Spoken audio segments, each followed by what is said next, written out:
ni Alvin sa cellphone ni Susan. Pinindot niya kasi hindi niya alam kanino yung ampere.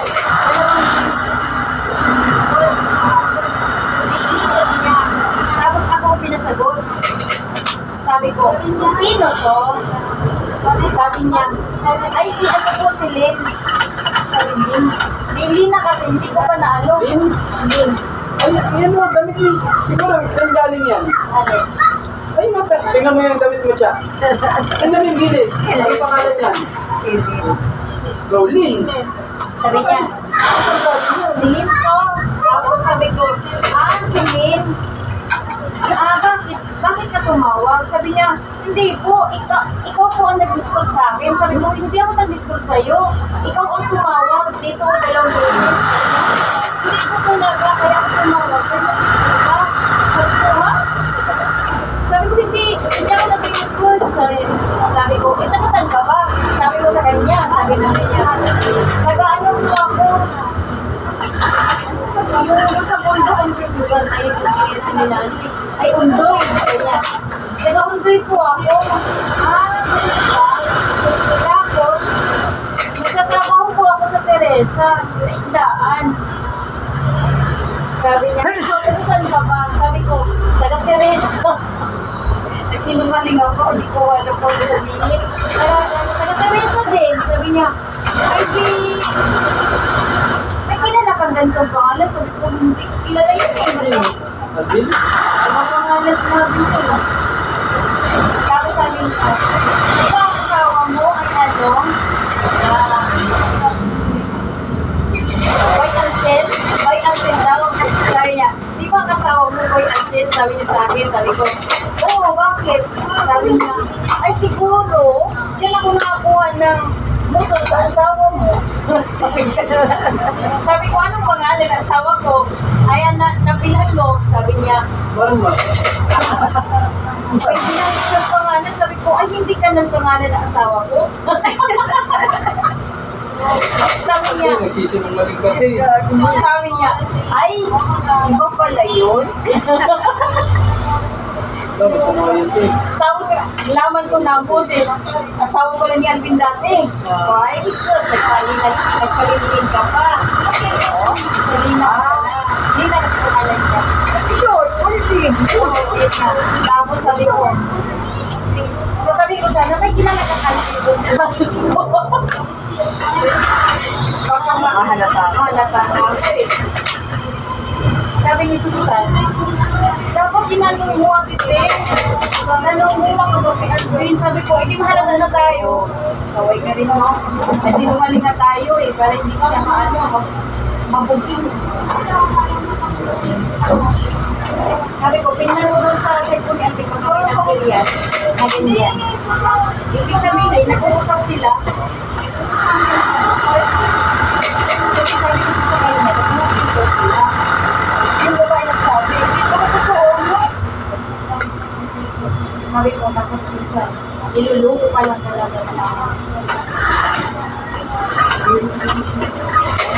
Sabi niya, di bali ang titis, ha? Marami na akong naipon ngayon. Marami na daw siya naipon. Sabi niya, pero naku ka yun. Wow, kaya ka ng dalawa yun. Big time ka na. Sabi mo tami. Tapos sabi niya, si Alvin na eh, nangungutang ka sa akin eh. Sabi niya, si Alvin na nangungutang ka sa kanya. Oo, ayun. Wala na nga ako pinigil sa akin. Saan galit pero? Ako sa kanya pa lang. Oo, sa kanya na siya. Sa kami, nagdala pa yun. Nakata.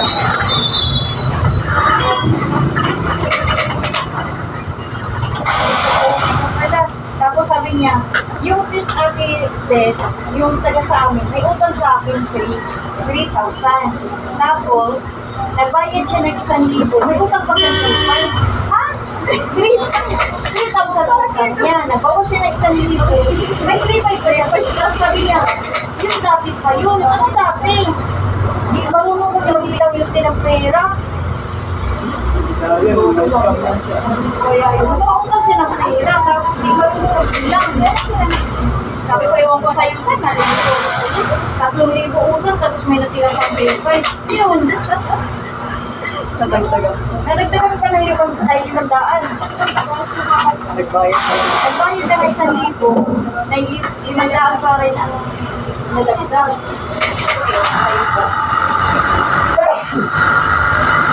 Kasi siya marunong magbilang ng pera. Tulungan ko na ng babae niya.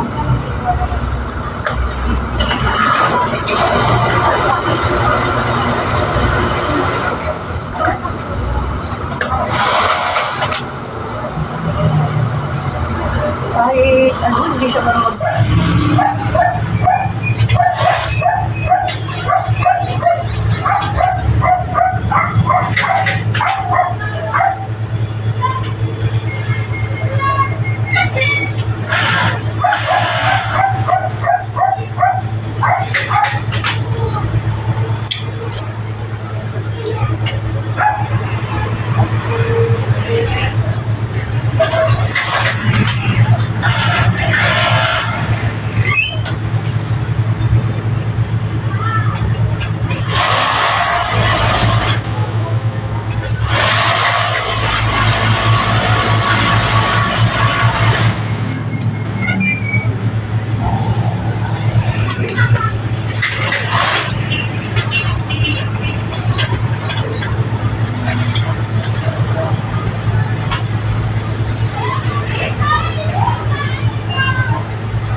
Kaya ko. Ha?